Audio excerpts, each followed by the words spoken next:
Good morning to all of students.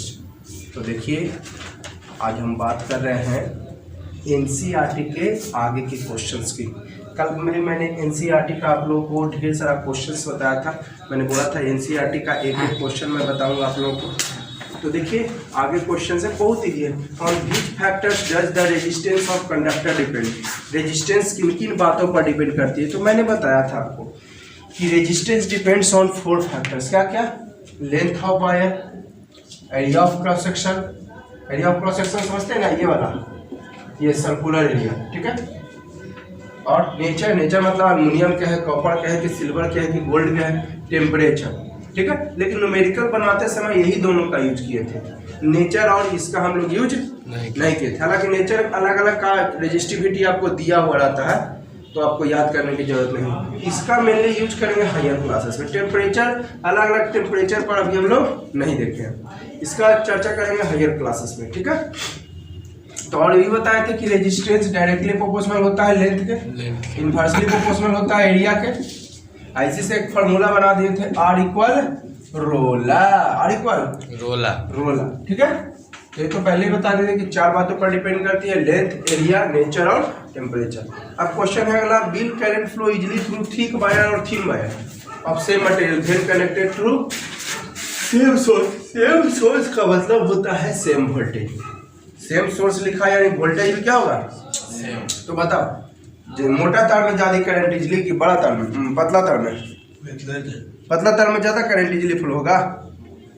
Current flow easily through thin wire की thick wire? पतला तार में easily, सोच के बताओ, पतला तार में करंट ज्यादा फ्लो होगा इजिली कि मोटा तार में? मोटा तार में। अगर पतला तार में करंट फ्लो होता है इजिली, तो काहेला इतना जो वायरिंग करता है जो है 4 रुपये 5 रुपये मीटर वाला तरवा नहीं लगा देता? अगर पतला तार में ही करंट फ्लो होता है इजिली, तो जनरेटर में काहे को इतना मोटा मोटा तार लगाता है जी? गवर्नमेंट कहला इतना मोटा मोटा तार लगा ले, 5 रुपये मीटर वाला तार लगा देता, कितना कम खर्चा बैठता। अगर करंट फ्लो इजिली होता पतला वायर से, तब जो गवर्नमेंट इतना बड़का बड़का को टावर खड़ा करके इतना मोटा मोटा तार लगाता है, 5 रुपये मीटर वाला लगा देता। जब करंट आसानी से फ्लो हो ही जाएगा तो पतल के तार में बेटर है। लेकिन ऐसा होता है, current flow easily through thick wire, thick मतलब मोटा, तब ना गवर्नमेंट मोटा मोटा तार लगाता है, जनरेटर में मोटा मोटा तार लगता है, वायरिंग में मोटा तार लगता है, ठीक है। अब क्या बात? Because R is resistance inversely proportional area. क्योंकि देखिए, अगर एरिया ज्यादा होगा, एगो एरिया ई है, एगो एरिया ई है, एरिया ज्यादा होगा तो रेजिस्टेंस क्या होगा? इनवर्सली प्रोपोर्शनल जी। एरिया ज्यादा तो रेजिस्टेंस, और रेजिस्टेंस कम तो करंट ज्यादा। देखिए, मैं यहाँ पर फाड़े लिखा दिया हूँ, will the current flow easily through thick wire और थिन वायर। तो आंसर मैं लिखा दिया, current flow easily through thick wire. अब when connected to same source. Same source का मतलब मैंने पतलका तार भी उतने वही बैटरी से कनेक्टेड है, और मोटको तार भी है ना। ऐसा नहीं कि पतला तार के लगाए हैं जनरेटर से और मोटा तार के लगाए हैं बैटरी से, वैसी बात नहीं है। तो ऐसे तो वोल्टेज में चेंज हो गया। वोल्टेज सेम रहेगा तभी कंपेयर कर सकते हैं, क्योंकि हम जानते हैं आई का फॉर्मूला होता है V बाई R। तो कंपेयर कब कर सकते हैं? आपको सेम रहेगा तब ना, ये कम, ये के रहेगा बड़ा वोल्ट, ये के रहेगा 220 वोल्ट, तो कंपेयर कर सकते हैं नहीं। तो वही कहा दिया, connected to same source. Same source का मतलब अगर लाइन है तो लाइने से 220 वोल्ट तो 220 वोल्ट, 12 वोल्ट तो दोनों में 12 वोल्ट। पतला तार में 12 वोल्ट और मोटा तार में भी 12 वोल्ट। हाँ, इसको ध्यान दीजिएगा। अब भाई पूछ दिया क्यों? तो मोटा तार में करंट फ्लो हो गई क्योंकि रेजिस्टेंस, इसका मतलब क्या हो? Resistance is inversely proportional area. तो बताइए, मोटा तार है तो इसका एरिया क्या होगा? ज्यादा, तो रेजिस्टेंस। अब रेजिस्टेंस कम तो करंट, तो करंट ज्यादा फ्लो होगा ना, इसलिए मोटा तार में। वही तो पूछ रहा है कि करंट किस में ज्यादा फ्लो हुआ? तो रेजिस्टेंस कम तो करंट ज्यादा, तो मोटा तार में। क्लियर? अगला question, let the resistance of electrical component remains constant. अच्छा, रेजिस्टेंस के बारे में कहा दिया है कि कांस्टेंट है। रेजिस्टेंस क्या है? कांस्टेंट, ना कम ना ज्यादा। While the potential difference across two ends of the component decrease to half. Potential difference मतलब हो गया वोल्टेज होगा। पोटेंशियल डिफरेंस का मतलब क्या हो गया? वोल्टेज। वोल्टेज हो गया हाफ। वोल्टेज क्या हो गया? हाफ। अरे यार वोल्टेज हाफ तो कहता what change will occur in current also half according to Ohm's law. अरे वोल्टेज हाफ, पोटेंशियल डिफरेंस का आता है घटकर हाफ हो जाता है टू फॉर्मर वैल्यू मतलब इनिशियल वैल्यू। फॉर्मर वैल्यू का मतलब होता है जो शुरू में वैल्यू था, यानी 10 एम्पियर शुरू में था तो अब हाफ हो गया तो 5 एम्पियर हो गया। 10 एम्पियर करंट था शुरू में, मान लेते हैं वोल्टेज था 12, तो अब करंट कितना हो गया? कहता हाफ ना हो गया? नहीं, वोल्टेज हाफ हो गया तो ये हाफ था, ये वाला भी half according to Ohm's law, because voltage is directly proportional to current. Voltage is directly proportional to current. Clear है? तो वही मैं यहाँ पर लिख दिया हूँ कि आपका current becomes also half according to Ohm's law.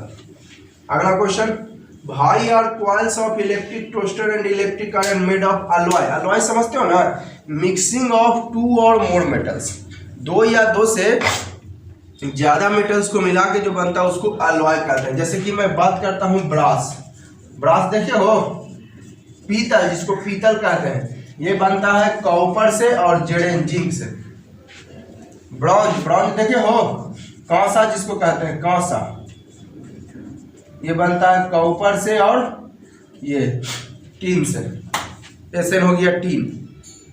Tin आप लोग नहीं देखे हो? ये टीन लोहा वाला टीनवा की बात कर रहे हैं, इसको टीन बोलते हैं, टीन पढ़ते हैं। ये लोहा वाला टीनवा की बात नहीं कर रहे हैं।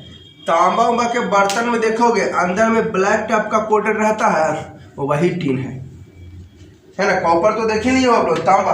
और टीन जो है ना, ऐसे तांबा उंबा के बर्तन जो देखे ना उसके अंदर में ब्लैक टाइप का कोटेड होता है, वही क्या होता है?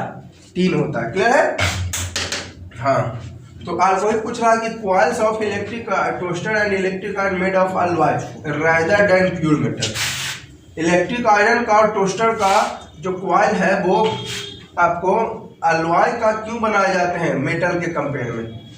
अरे भाई इलेक्ट्रिक आयरन में हमको क्या चाहिए और टोस्टर में? Heat energy. तो अलॉय में जानते हैं कि अलॉय का रेजिस्टेंस ज़्यादा होता है। अलॉय का रेजिस्टेंस ज़्यादा, तो रेजिस्टेंस ज़्यादा तो आपका हीट एनर्जी ज़्यादा, क्योंकि resistance is produced in the form of heat energy. मैंने बताया था आप लोग पीछे वाला वीडियो में लिखा था कि resistance is produced in the form of heat energy. तो जितना ज़्यादा से ज़्यादा रेजिस्टेंस रहेगी, जितना ज़्यादा से ज़्यादा रेजिस्टेंस होगी उतना ज़्यादा हीट एनर्जी प्रोड्यूस होगी। इलेक्ट्रिक आयरन और टोस्टर में चाहिए क्या? हीट ही ना। तो वही मैं लिखाया कि alloy has high resistance and resistivity, the due to high resistance more amount of heat energy produce. High resistance के कारण हीट एनर्जी ज़्यादा होती है, तो heat energy then electric iron and toaster work easier, आसानी से काम करता है। हीट एनर्जी ज़्यादा होती है इसलिए आसानी से काम करती है। तो देखिए अब एक और क्वेश्चन था है उसमें उसी लेवल में, यूज द डेटा 12.2। डेटा 12.2 आपको यूज करना है और आंसर देना है फॉलोइंग। फॉलोइंग मतलब नीचे दिया गया। डेटा 12.2 यूज करके नीचे दिए गए का आंसर देना है आपको। ठीक है, कह रहा है which among iron and mercury is better conductor. Iron और मरकरी में कौन बेटर कंडक्टर है, अच्छा कंडक्टर है? तो टेबल 12.2 आपको बुक में, एनसीईआरटी के बुक में 207 पेज में आपको टेबल 12.2 दिया है और टेबल 12.2 का यूज करके ही हमको आंसर बताना है। हालांकि मैं यहाँ पे लिख दिया हूँ रेजिस्टिविटी वगैरह, चूँकि मैं टेबल दिखाऊंगा तो शायद जूम नहीं हो पाएगी बढ़िया से, तो शायद बढ़िया से दिखेगा नहीं आपको, इसलिए मैंने आपको यहाँ पर रेजिस्टिविटी दोनों का लिख दिया। Use the data 12.2, data 12.2 use करके आपको आंसर देना है। डेटा 12.2 यूज करके which among iron and mercury better conductor. तो देखिए आप एक चीज जान लीजिए, जितना ज्यादा रेजिस्टिविटी उतना लो कंडक्टर। रेजिस्टिविटी ज्यादा, रेजिस्टेंस ज्यादा। देखिएगा मैं यहाँ पे लिखा भी less resistance less resistivity, more resistance तो मोर रेजिस्टिविटी। रेजिस्टिविटी अगर ज्यादा है तो रेजिस्टेंस भी ज्यादा, रेजिस्टिविटी कम तो रेजिस्टेंस भी कम।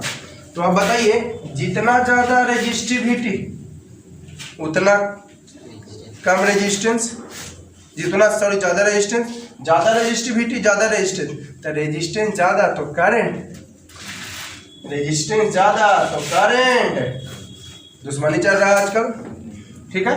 तो चलिए मैं यहाँ पर रेजिस्टिविटी लिख दिया आयरन का और मरकरी का, डेटा 12.2 का याद करने की जरूरत नहीं है सब।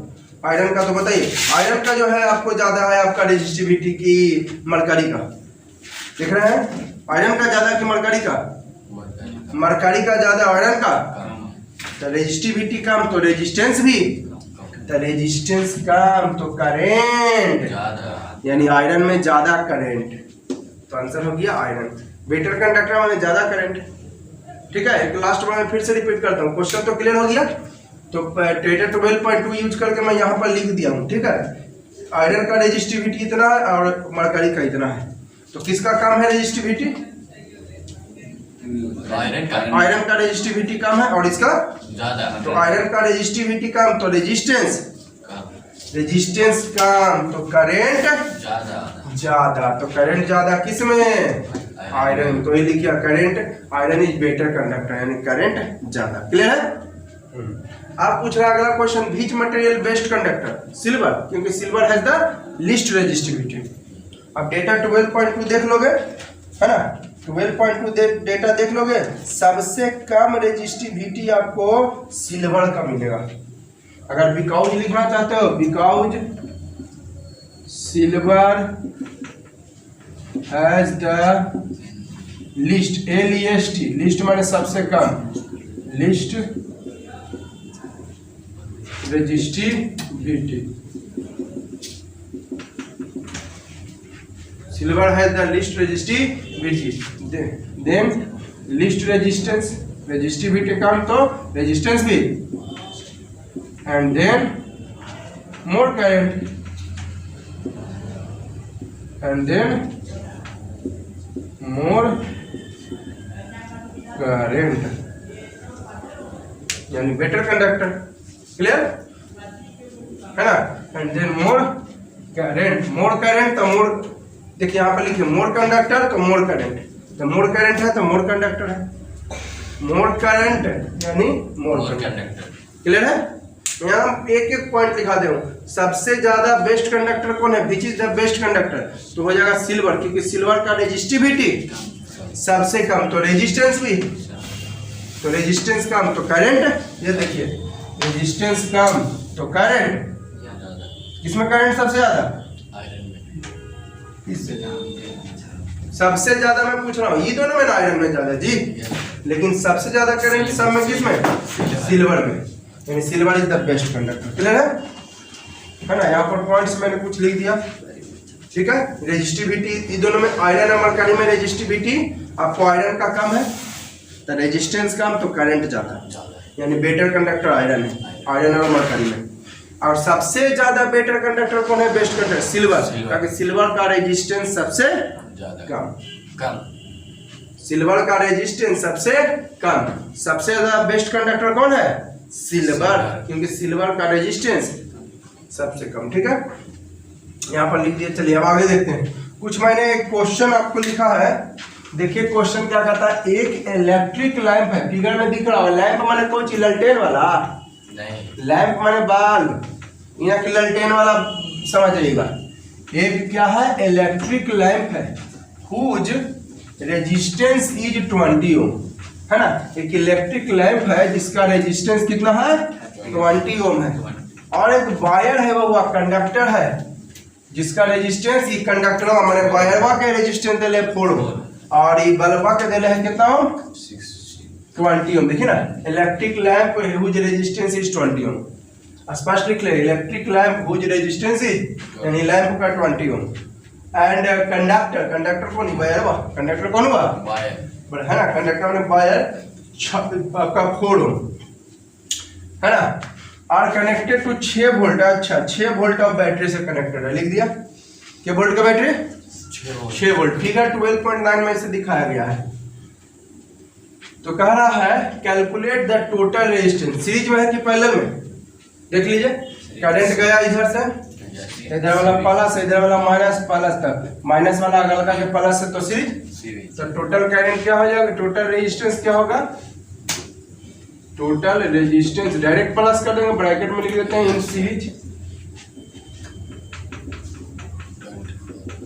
तो 24 ओम और प्लस 20 ओम यानी 24 ओम, ये हो गया आपका आंसर। ठीक है, ये तो हो गया। अगला कह रहा क्या, the current through the circuit, the current through the circuit, current through the circuit. आप बताइए सर्किट के थ्रू, तो सर्किट मतलब पूरा ना जी, यानी टोटल करंट की, खाली इसका करंट किसका करंट। हालांकि सीरीज में टोटल करंट भी वही होता है और सिंगल सिंगल के लिए भी वही होता है, लेकिन लैंग्वेज के अकॉर्डिंग यहाँ पर क्या हुआ, द करंट थ्रू सर्किट है, सर्किट में टोटल के ना, इस पूरा मिला के ना सर्किट हुआ, करंट थ्रू सर्किट तो पूरा मिलाकर सर्किट हुआ।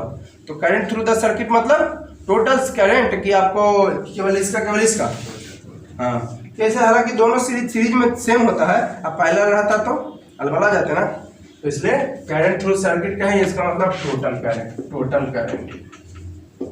तो फॉर्मूला क्या होता है, वही वी बाई आर, तो वी भी टोटल और आर भी, तो वोल्टेज कितना है टोटल 6 दिया हुआ है और रेजिस्टेंस कितना है टोटल 24, यानी कर जगह, तो यहाँ जगह 1/4 डिवाइड करेंगे ना, 6 से 1 टाइम, 6 से 4 टाइम, तो 1/4 ओम कितना ओम हो गया 1/4 या 0.25 लिख सकते हैं, 0.25।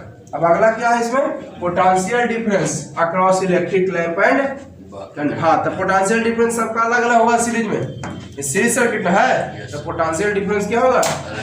तो चलिए फोड़ लेते हैं कंडक्टर, कंडक्टर के लिए रेजिस्टेंस 4 ओम, करंट तो सबके लिए सेम होता है भाई, I is same for each in series. ठीक है, तो आई क्या हो जाएगा, आई हो जाएगा आपका कितना है जी आई, यहाँ पर सॉरी बउआ एम्पियर होगा, मैंने ओम लिख दिया, एम्पियर होगा। ठीक है, यहाँ पर एम्पियर होगा, मैंने ओम लिख दिया था। ठीक है, ठीक है, यहाँ पर एम्पियर हो जाएगा, करंट ना है तो करंट का यूनिट क्या होगा एम्पियर, वाई 1/4 एम्पियर। तो निकालना है वोल्टेज ना, तो देखिए वोल्टेज दो को होगा, तो ओके V1 कर देते हैं, ओके V2। हालांकि कोई दिक्कत ना है, डायरेक्ट R1 भी कर देते हैं इसको, डायरेक्ट लिखना था उतना लिखना V1, डायरेक्ट लिखेंगे V बराबर ऐसे I के जगह 1/4 इंटू R के जगह 4 कैंसिल, यानी 1 वोल्ट आंसर, उतना हम करे जाएंगे। ये तो भाई थोड़ा सा आपको कंफ्यूजन ना हो कभी, इसलिए दिक्कत लिख रहा हूँ मैं। तो I के जगह 1/4 एम्पियर और R के जगह 4 ओम, 4 कैंसिल 1, तो सारा डेटा ऐसा ही, तो रिजल्टेंट भी ऐसा, एक हो गया। आप देखिए किसकी बात कर रहा हूँ मैं, किसके लिए ले रहा हूँ, 4 बल्ब, लैंप, लैंप माने वही बल्ब, लैंप यानी बल्ब। तो लगाइए फिर और दे ले इसका 20 ओम है ना, और आपका करंट कितना दिया हुआ है 1/4 एम्पियर। तो निकालना V2 मान लेते हैं इसका, आई आर टूला, आई तो सेम है, कहीं I2 कहीं नहीं लिखे, तो करंट क्या होता है, करंट जो है आपका सेम होता है, करंट क्या होता है सेम होता है, इसलिए आई का 1/4 एम्पियर और R2 कितना है 20 ओम, तो कट जाएगा, तो कितना हो जाएगा 5, सारा डेटा है, तो रिजल्टेंट भी। अब देखिए चेक करना है कि सही है कि गलत। तो देखिए इसका 1 वोल्ट आया और इसका 5 वोल्ट, तो टोटल क्या वोल्ट हो गया 6 वोल्ट, 6 वोल्ट है, क्लियर। तो अब देखिए क्वेश्चन है आपको ड्रा, सब सारा का सारा क्वेश्चन है मैं एनसीईआरटी का बता रहा हूँ, एकदम सीरियल वाइज से एकदम 1 बाय 1 करके आगे जा रहा हूँ मैं, एनसीईआरटी करके question. Draw the symmetric, symmetric का मतलब उचित डायग्राम बनाइए circuit consisting of a battery of 3 cells. अच्छा बैटरी है जिसमें कितने सेल्स हैं 3 सेल्स लगा दिया। डायग्राम केवल बनाने का था, सिमेट्रिक डायग्राम केवल क्या करना है, उचित डायग्राम बनाइए ऑफ अ सर्किट कंस्टिट्यूइंग मतलब रखना, कंस्टिट्यूइंग मतलब रखना अ बैटरी ऑफ के सेल्स 3 सेल्स अब 2 वोल्ट ईच। अच्छा 2 वोल्ट ईच तो टोटल 6 वोल्ट हो जाएगा जी। जब 2 वोल्ट ईच कह रहा है तो टोटल क्या वोल्ट हो जाएगा? 2 2 2 कितना वोल्ट? जैसे अगर लगे लिखते हैं तो 2 वोल्ट 2 वोल्ट 2 वोल्ट, तो डायरेक्ट मैं लिख देता हूँ 6 वोल्ट। तो आप लोग को कोई परेशानी है? अरे कोई परेशानी है? अगर मैं डायरेक्ट लिखता हूँ 6 वोल्ट तो आप लोगों को कोई परेशानी है तो बोलिए, कोई परेशानी नहीं होगी। And 2 volt each, 5 ohm resistor, 8 ohm resistor और 12 ओम रजिस्टर। अच्छा 5 ओम रजिस्टर है, चलो दिखाता हूँ। एगो 5 ओम रजिस्टर, एगो 12 ओम, एगो 5 ओम 12 ओम और एक 5 ओम 8 ओम और 12 ओम, 5 ओम 8 ओम और 12 ओम रजिस्टर। एगो प्लग की लगाया है। अच्छा एगो प्लग की भी लगा दिया है जी। प्लग की समझते हैं ना? प्लग की मतलब स्विच ऑन ऑफ वाला, ठीक है। एगो प्लग की लगा देता हूँ, चलो इधर लगा देता हूँ प्लग की, उससे कोई परेशानी नहीं है। अब रेजिस्टेंस की बात कर रही है तो पक्का है कि प्लग की ऑन होगा। ये क्लोज प्लग की हो गया कि ओपन प्लग की? Open plug. ये वाला ओपन का ये होता है सिंबल, ये ऐसे क्लोज। जब रेजिस्टेंस वगैरह की बात कर रहा है इसका मतलब पक्का है कि ये क्लोज होगा, तो क्लोज हो गया, ठीक है। और कह रहा है ये प्लग की है और कनेक्टेड इन सीरीज, सारे को कनेक्टेड किया गया है कौची में? सीरीज में। सारे को कनेक्टेड किया गया है सीरीज में, इस सारे को कनेक्टेड, ठीक है, सबको कनेक्टेड सीरीज में। तो इधर से गया तो इधर वाला plus minus plus minus plus. आप जरा ध्यान दीजिए, कहिएगा सर प्लग की एन लगाए, एन कहने लगाए, देखिए ध्यान दीजिएगा, यही तो है डायग्राम। आप एन के जगह आप एन प्लग लगा दीजिएगा तो नहीं, गड़बड़ा जाएगा, थोड़ा सा मैच नहीं कर पाएगा। हालांकि कोई दिक्कत ना है, लेकिन बेटर है आपको इस तरीका से, क्योंकि प्लग की जो है बाद ही में लगता है, कनेक्ट वगैरह वायर में के बाद ही लगता है प्लग की, ठीक है। अगर इधर लगाने की इच्छा है तो आप लगा दीजिए, कोई मैं ये गलत नहीं कर रहा हूँ, ऐसा नहीं कि इधर लगा दीजिएगा तो गलत हो जाएगा, ठीक है। चलो इधर ही लगा देता हूँ मैं, लो इधर ही लगा देता हूँ। तो कहोगे ये देखिए, तो बताइए यहाँ से करंट गया था, इधर वाला प्लस इधर वाला माइनस है ना, ये वाला प्लस हो जाएगा और ये वाला माइनस हो जाएगा। फिर यहाँ से गया गया, इससे करंट लेगा प्लस माइनस, फिर इस तरह से प्लस माइनस प्लस। तो देखिए इसका माइनस हल्का के प्लस, इसका माइनस के प्लस, इसका माइनस प्लस, तो ये हो गया सबके सब सीरीज सर्किट। फिर से मैं रिपीट कर रहा हूँ, ये प्लग की मैंने लगाया, ये हो गया प्लग की, क्लोज है। अब क्या क्लोज क्यों लगाए? यहाँ पर तो लिखने नहीं था, तो डायग्राम दिखाना है आपको। सेल्स वगैरह है, रजिस्टर वगैरह, रेजिस्टेंस वगैरह कब आ सकती है? आप सोचिए करंट फ्लो होगा तभी ना रेजिस्टेंस वगैरह आ सकती है, क्योंकि रेजिस्टेंस कहता है current flow in the path, hindrance in the path of current. तो करंट फ्लो होगा तभी ना रुकावट होगा, इसलिए मैंने क्लोज की लगा दिया, ठीक है। और कहता है डायग्राम बनाइए, एगो बैटरी जो 3 सेल का है, 2 वोल्टेज तो 6 वोल्ट हो जाएगा, 5 ओम के रेजिस्टेंस है, एगो 8 ओम के, एगो 12 ओम। प्रॉपर्टी देखिएगा सर, रजिस्टर लिखा है, रजिस्टर मतलब हुआ प्रॉपर्टी ऑफ रेजिस्टेंस। रेजिस्टेंस हुआ, रजिस्टर का मतलब रेजिस्टेंस हुआ। रजिस्टर का मतलब जब कोई इलेक्ट्रिकल अप्लायंस ले लिया जाता है ना, तो उसको में क्या दिया जाता है? रजिस्टर। इलेक्ट्रिकल अप्लायंस में जब होती है तो उसको कहा दिया जाता है रजिस्टर, ठीक है। तो रजिस्टर मतलब रेजिस्टेंस हुआ। तो सबको हम सीरीज में कनेक्ट किए, ये देखिए ऑल इन कनेक्टेड, प्लग की ऑल कनेक्टेड इन सीरीज, मतलब ई वाला प्लग की वा ये तीनों सीरीज में है। तो इधर वाला प्लस, इधर वाला माइनस, इधर से गया तो ये प्लस माइनस, ये प्लस माइनस, तो सब सीरीज में हुआ ना। इसका माइनस इसके प्लस से, इसका माइनस इसके प्लस से, इसका माइनस इसके प्लस से, ठीक है।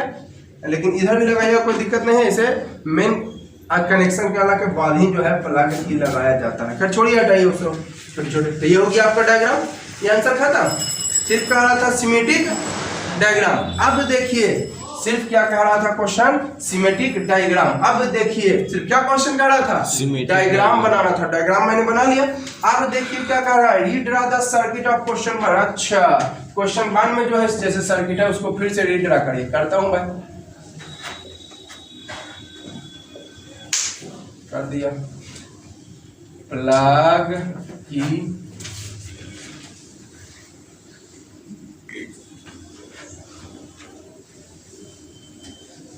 और कुछ है, और कुछ है, ठीक है, नहीं है कुछ। Draw the circuit of question 1 putting an ammeter. अच्छा, एगो अमीटर भी लगा देना है जी, एगो क्या लगा देना है, पुटिंग एन अमीटर, एक अमीटर भी लगा देना है, ठीक है। तो चलिए, अमीटर सीरीज सर्किट में कहीं भी लगा सकते हैं, सीरीज सर्किट में है अमीटर, आप कहीं भी, चलो यहीं पे अमीटर लगा देता हूँ, अमीटर। और सीरीज में तो खैर सबका करंट सेम होगा, चाहे सिंगल का चाहे टोटल का, ठीक है। अमीटर क्वेश्चन हम नहीं कर रहे हैं, पहले तो सर्किट को रीड्रा करने का था, फिर पुटिंग एन अमीटर, एगो अमीटर लगाने का था, अमीटर लगा दिए। To measure potential difference across 12 ohm. अच्छा, पोटेंशियल डिफरेंस अब कहा था, कैलकुलेट कीजिए खाली, के ओम वाला के, ये 5 ओम, ये 8 ओम और ये 12 ओम। अब पोटेंशियल डिफरेंस, ये भी माने वोल्टामीटर, पोटेंशियल डिफरेंस के लिए क्या लगाएंगे, we use voltmeter to measure potential difference. Potential difference के लिए क्या लगाएंगे, वोल्टमीटर। तो किसका कह रहा है, रीड्रा, तो सर्किट बना दिए, पुटिंग एक अमीटर लगा दिए। अभी दूसरा का क्वेश्चन में कह रहा है वो अमीटर लगाइए आप, टू मेजर कीजिए पोटेंशियल डिफरेंस अक्रॉस 12 ओम। पोटेंशियल डिफरेंस क्यों वाला का कह रहा है, कुल्ले का नहीं कह रहा है, पोटेंशियल डिफरेंस अक्रॉस क्यों, पोटेंशियल डिफरेंस टोटल का कह रहा है कि केवल 12 ओम का कह रहा है। अब what would be reading the ammeter and voltameter. अच्छा, अमीटर और वोल्टामीटर का रीडिंग कहता है, अमीटर और वोल्टामीटर का, तो रीडिंग ऑफ अमीटर करंट में ना जी, reading of ammeter in ampere. तो चलिए, यानी करंट ना, तो करंट निकाल लेते हैं, है ना। रीडिंग ऑफ अमीटर यानी करंट निकालना है, लिख देता हूँ, रीडिंग ऑफ अमीटर का है यहाँ पे, और वोल्टामीटर, पहले अमीटर का रीडिंग निकालना है, ब्रैकेट में लिख देते हैं आई, करंट का रीडिंग क्या आएगा, आई। आप बताइए, सीरीज सर्किट में तो बस जानते हैं, in series I is same in each case, I जो है सेम होता है ना, आई क्या होता है, तो आई का फॉर्मूला होता है वी बाई और वी बाई, और आप बताइए इसका वोल्टेज आपको पता है, तो हम ऐसा करते हैं ना, टोटल ले लेते हैं, कोई फर्क नहीं पड़ेगा, टोटल वोल्टेज है, टोटल और टोटल वोल्टेज और टोटल कहेगा सर डायरेक्ट इसको कहे न लिए, 12 ओम वाला कहे न लिए, तो 12 ओम के वोल्टेज पता है आपको, नहीं, ठीक है, रेजिस्टेंस पता है 12 ओम वाला के, 12 ओम वाला के रेजिस्टेंस पता है, वोल्टेज इसका पता है, तो कैसे आप डायरेक्ट 12 ओम वाला लेके निकाल सकते हैं। हालांकि डायरेक्ट इसका लीजिए, इसका लीजिए, इसका लीजिए, टोटल का लीजिए, करंट इज सेम, लेकिन हमको अगर 12 ओम वाला के लेके बनाते हैं तब भी बाई आर, तब भी इसका पता है 12 ओम वाला के, इसलिए इसका, तो ध्यान दीजिए, छोटा छोटा बात का क्लियर कीजिए। तो वोल्टेज टोटल कितना है, 6 वोल्ट, और रेजिस्टेंस, अच्छा सीरीज में है जी, यस, तो टोटल रेजिस्टेंस क्या डायरेक्ट प्लस कर देंगे, टोटल रेजिस्टेंस कैसे निकलेगा, डायरेक्ट 5 + 8 + 12 है ना, 5 + 8 प्लस तो 6 बाई 13 2 25, सारा ये देखिए एसआई यूनिट, सारा ये भी एसआई यूनिट, इतना हो गया रीडिंग ऑफ अमीटर हो गया, ये किसका रीडिंग हो गया, अमीटर का रीडिंग। आप देखिए रीडिंग ऑफ किसका, वोल्ट मीटर, केवल क्यों वाला के, रीडिंग ऑफ, देखिए हम स्पष्ट लिख दिया है, 3 सेल्स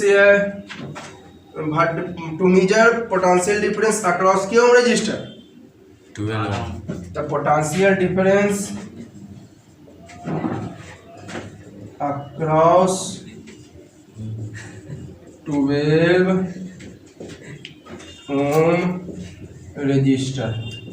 फॉर्मूला क्या होता है, आई आर, फॉर्मूला क्या होता है, पोटेंशियल डिफरेंस मतलब भी ना जी, पोटेंशियल डिफरेंस मतलब क्या हो गया, भी, यहाँ पर लिख देता हूँ पोटेंशियल डिफरेंस, ब्रैकेट में मैं भी लिख देता हूँ, एंड भी बराबर क्या होती है, आई आर, V का फॉर्मूला आई, आई कितना है जी, आई तो सबके लिए सेम होता है, मैंने लिख दिया आई सेम इन ईच केस। आई हो जाएगा 6/25 एम्पियर।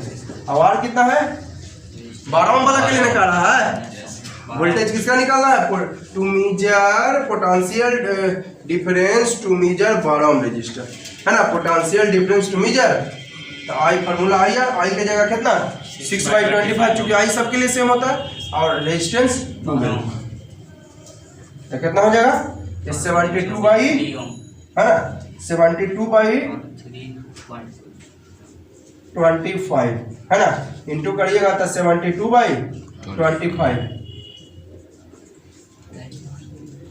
तो जो जगह ही वोल्ट, तो डिवाइड करिए, इधर लिख देता हूँ, थोड़ा जगह का कम है, 72 बाई, चलो यहीं पर थोड़ा एडजस्ट कर देता हूँ, 6/25 एम्पियर इंटू 12 ओम,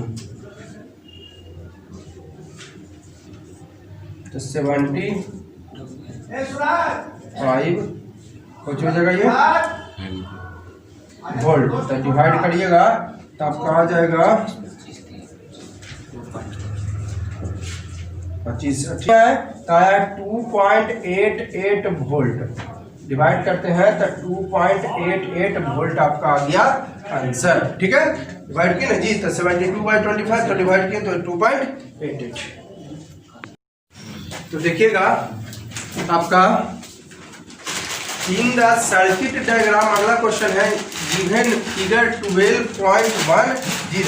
अब कहिएगा 12.10 फिगर आपको जो है 12.10 फिगर आपको देख के ही बताना पड़ेगा, ठीक है ना। 12.10 आपके बुक में फिगर, एनसीईआरटी के बुक में 12.10 फिगर ये है, 12.10 फिगर आपको ये वाला है ना, 12.10 फिगर मैं यहाँ पर शो कर देता हूँ। कहिएगा sir in the circuit diagram given figure 12.10 हमको पता नहीं चल रहा, तो 12.10 है ना, 12.10 पहले फिगर शो करिए उसके बाद बनाइए।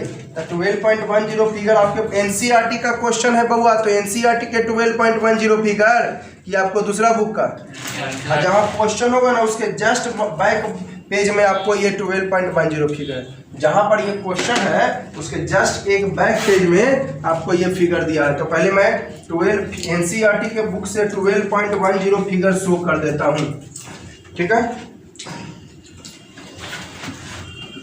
ये देखिए, ये देखिए, ये देखिए,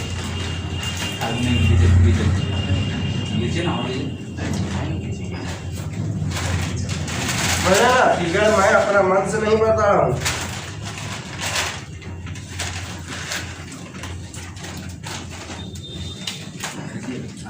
ठीक है, आपको इधर लगाया हुआ है, ठीक है, के मतलब प्लग की हो गया, इधर लगाया हुआ है ए, मतलब अमीटर हो गया, ठीक है। अब देखिए इधर से करंट जाएगी तो करंट कितना रास्ता में बढ़ जाएगी, 3 रास्ता में, एगो इधर जाएगा, एगो इधर जाएगा, एगो इधर जाएगा, तो डिफरेंट पाथ ऑफ करंट, तब ये क्या बन जाएगा, पैरेलल सर्किट। अब क्लियर हो गया। 12.10 फिगर आप बना रहे होंगे इसे देख के, इन the circuit diagram given figure 12.10, तो 12.10 फिगर देना है, तो फिगरवा 12.10 एनसीईआरटी का क्वेश्चन है, तो एनसीईआरटी में देखिए फिगर 12.10, मैं हालांकि यहाँ पर शो कर दिया 12.10, ठीक है। और यहाँ पे वोल्टामीटर लगाए हुए भी, यहाँ पे लगाए हुए भी मीन्स वोल्टामीटर, ये भी लगाया हुआ है, आपको फिगर में दिया हुआ है भी लगाया हुआ है वोल्टामीटर, ठीक है। ये दिया हुआ है आपका, ये वाला है R1, ये वाला R2 है, ये वाला R3। आप देखिए यहाँ पर आइए, इन the circuit diagram given figure 12.10, ये है आपका फिगर 12.10, ठीक है। Having resistor R1, R2, R3 है वैल्यू 5 ओम, 10 ओम, 30 ओम रेस्पेक्टिवली। बउआ रेस्पेक्टिवली मैंने कहता है पहिलका के पहिलका, दूसरका के दूसरका, तीसरका के, तो बताइए R1 का वैल्यू 10 होगा कि 5 होगा, 5 ओम हो जाएगा, इसको जगह लिख देते हैं 5 ओम। R2 का वैल्यू 10 और R3 का वैल्यू हो जाएगा 30 ओम। ठीक है, तो which has been connected to a battery 12 volt. आप देखिए बैटरी के वोल्ट के है 12 वोल्ट। थोड़ा सा जगह की मेरे पास कमी हो जाती है जी, क्या करूं। बैटरी कितना वोल्ट का है 12 वोल्ट। तो calculate current through each resistor. अच्छा, प्रत्येक का करंट तो बताइए। वोल्टेज तो जानते करते हैं, voltage is same for each, voltage is same for each in parallel circuits. Parallel circuits में सबके लिए वोल्टेज, तो इसके लिए ऐसा करते हैं, इसमें करंट I1 देते हैं, I2 देते हैं, I3 देते हैं। ठीक है, तो रेट निकालते हैं करंट थ्रू ईच रजिस्टर ना। करंट थ्रू ईच रजिस्टर क्या आता है, वो I1 फॉर्मूला लगाते हैं। क्या फॉर्मूला आता है, V by R। V by R, V तो सबके लिए सेम, R1 लिख दिया यहाँ पर। V कितना है 12 और R का वैल्यू 5, यानी हो जाएगा आपको 2.4 एम्पियर। फिर उसी तरह I2 प्रत्येक का कराता है, okay I1 I2 okay I3, वही formula V by R2। V तो सेम है इसलिए V2 V3 नहीं लिखेगा, तो 12 बाई R2 की जगह कितना 10, यानी हो जाएगा 1.2 एम्पियर। ठीक है, I3 ये A का बता रहा हूं मैं, 1 में 3 है ना। आपको I3 क्या V बाई वही R3, वोल्टेज सबके लिए सेम इसलिए V रहेगा। V कितना है 12 और R3 कितना है 30, तो हो जाएगा 4 से 3 या 4 से 3 से 4 और 3 से 10 है ना, 2 से 2 और 2 से 5 यानी 6 से 10, ये हो जाएगा आपको 0.4 एम्पियर। अब B क्या कह रहा है जरा देखिए, तो B कह रहा है टोटल करंट। तो टोटल करंट क्या होगा, सबको डायरेक्ट ऐड कर देंगे, तीनों को प्लस। टोटल करंट क्या होगा, तीनों को प्लस। तो टोटल करंट हो जाएगा 2.4 एम्पियर और प्लस 1.2 एम्पियर और प्लस 0.4 एम्पियर, तो हो जाएगा 3.6 4.0 हो जाएगा होगा, यानी 4 एम्पियर टोटल करंट। देखिए 3.6 हो जाएगा आपको, टोटल करंट कितना हो गया 4 एम्पियर। ये कॉन्सेप्ट। अब C इसमें कौन है, कह रहा है क्या कि टोटल सर्किट रेजिस्टेंस बताना है। ठीक है, क्या बताना है, टोटल सर्किट रेजिस्टेंस। तो टोटल पैरेलल में है जी, क्या चीज में है पैरेलल, तो 1/R करके ना निकलेगा।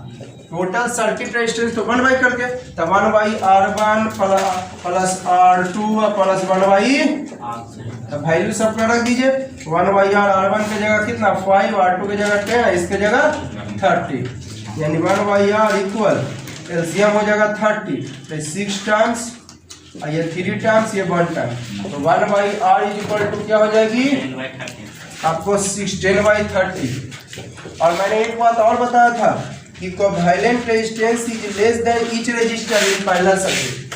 पैरेलल सर्किट में कोवैलेंट रेजिस्टेंस कम होता है, तो ये हो जाएगा, तो R इज इक्वल टू कितना ओम हो गया 3 ओम, यानी टोटल रेजिस्टेंस कितना हो गया, total circuit resistance equal to 3 ohm, answer. ठीक है, अब देखिए एग्जांपल 12.9 कह रहा है इन फिगर 12.12, यही है फिगर आपका 12.12 फिगर है। आपको ये दिया हुआ है फिगर, आपको अपना मन से मैं नहीं कर रहा हूँ, ये क्वेश्चंस में आपको दिया हुआ है फिगर 12.10। R1 के बगैर कह रहा है 10 ओम और R2 के जगह कह रहा है 40 ओम, R3 30 ओम, R4 20 ओम और R5 इज इक्वल टू 60। मैं अपना मन से नहीं कह रहा हूँ बउआ, क्वेश्चन में दिया हुआ है फिगर 12.12 भी फिगर दिया हुआ है। ठीक है, R1 दिले है 10 ओम, R2 40 ओम, R3 30 ओम, R4 20 ओम और R5 60 ओम और 12 वोल्ट के बैटरी है। अच्छा, ये बैटरी कितने वोल्ट का है 12 वोल्ट का। मैं नहीं कह रहा हूँ, फिगर कह रहा कनेक्टेड टू अरेंजमेंट। तो कैलकुलेट टोटल रेजिस्टेंस है ना, तो बताइए करंट यहाँ से जाएगी तो यहाँ से कितना रास्ता में बढ़ जाएगी, 2 रास्ता में, इधर वाला प्लस इधर वाला, करंट इसमें जो करंट लेगा इधर से लेगा, इधर से करंट आया तो इधर से ना लेगा जी। तो ये दोनों पैरेलल में हो गया। तो पैरेलल देखिए हम निकाल के रख दिए हैं, 10 और 40 पैरेलल में हो गया, तो निकाल के मैं रख दिया हूँ कितना आएगा। ठीक है, उसी तरह यहाँ करंट गया, यहाँ से गया गया गया, तो इधर वाला प्लस हो जाएगा, इधर वाला माइनस, इधर वाला प्लस, इधर वाला माइनस, इधर वाला प्लस, इधर वाला, तो ये भी तीनों कैच में हो जाएगा पैरेलल में। R3 R4 and R5 catch में हो जाएगा पैरेलल में। तो निकाल के रख दिए कितना होगा। इसका इक्विवेलेंट मैंने R मान लिया, इसका इक्विवेलेंट R', इसमें R' का लिए है। देखिए हालांकि कोई फर्क उतना कैलकुलेशन जब बना रहे हैं तो उतना फर्क आपको नहीं पड़ता है। R लिखिए R' ले, डायरेक्ट हम लोग सोल्यूशन करते हैं। लेकिन अगर आप लोग को कभी कंफ्यूजन हो तो यहाँ पर देख लियो, ठीक है, यहाँ पर कंफ्यूजन हो तो देख लियो कि R और R' ऐसे ये R ये अलग हो गया और ये अलग हो गया, तो इसका इक्विवेलेंट R मान लिया और इसका इक्विवेलेंट R' मान लिया, है ना। इसका इक्विवेलेंट हमने R मान लिया और इसका इक्विवेलेंट क्या मान लिया, R', ताकि आप लोगों को कंफ्यूजन। ये अलग रेजिस्टेंस हो गया, जब सॉल्व किए तो ये टर्म आ गया, आई जब सॉल्व किए तो कितना हो गया 10। अब बताइए तो जरा, ये दोनों पैरेलल में है तो इक्विवेलेंट 10 ओम आया, ये दोनों पैरेलल में है, तीनों पैरेलल में है तो इक्विवेलेंट 10 ओम आया। अब जरा गौर कीजिए, इसका रिजल्टेंट और इसका रिजल्टेंट हो जाएगा सीरीज में होगा। देखिए कैसे, ये देखिए माइनस, इसके कोची से कनेक्टेड है प्लस से, ये देखिए माइनस, ये वाला के इसके कोची से कनेक्टेड है प्लस, ये देखिए माइनस, ये वाला के कोची से कनेक्टेड है प्लस, ये देखिए माइनस माइनस माइनस माइनस, यह देखिए इसके क्या चीज से कनेक्टेड है, प्लस से। तो ये हो गया क्या चीज आपका, ये दोनों और इन तीनों के साथ सीरीज में, ये इसका माइनस इसके प्लस से, ये देखिए इसका माइनस इसका माइनस, ये देखिए इसके प्लस में है जी। तो ये दोनों का कॉम्बिनेशन, ये तीनों का कॉम्बिनेशन सीरीज में हो जाएगा, ये दोनों का कॉम्बिनेशन और ये तीनों का कॉम्बिनेशन क्या में हो जाएगा। तो चलिए एक लाइन मैं बढ़ा देता हूं,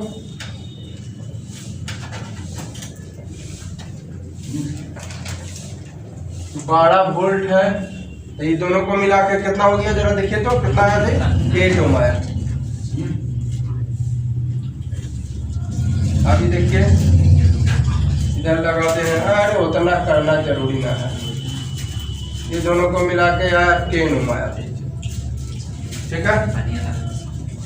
तो लगाना है लगा दीजिए, कोई जरूरी नहीं है, ठीक है। आप बताइए, आप दोनों कोची में प्लस माइनस, इधर से गया करंट प्लस माइनस, इधर से आया प्लस और ये तभी दोनों कोची में हो गया। तो कोची कर रहा था ए में total resistance in the circuit, the total resistance in the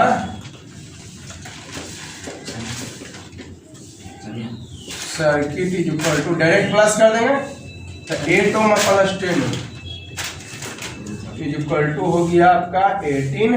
चलिए एक आंसर, ठीक है। अब क्या करें बी में, total current flowing through it, total current flowing through it, the total current यानी टोटल वोल्टेज अब बाई टोटल रेजिस्टेंस।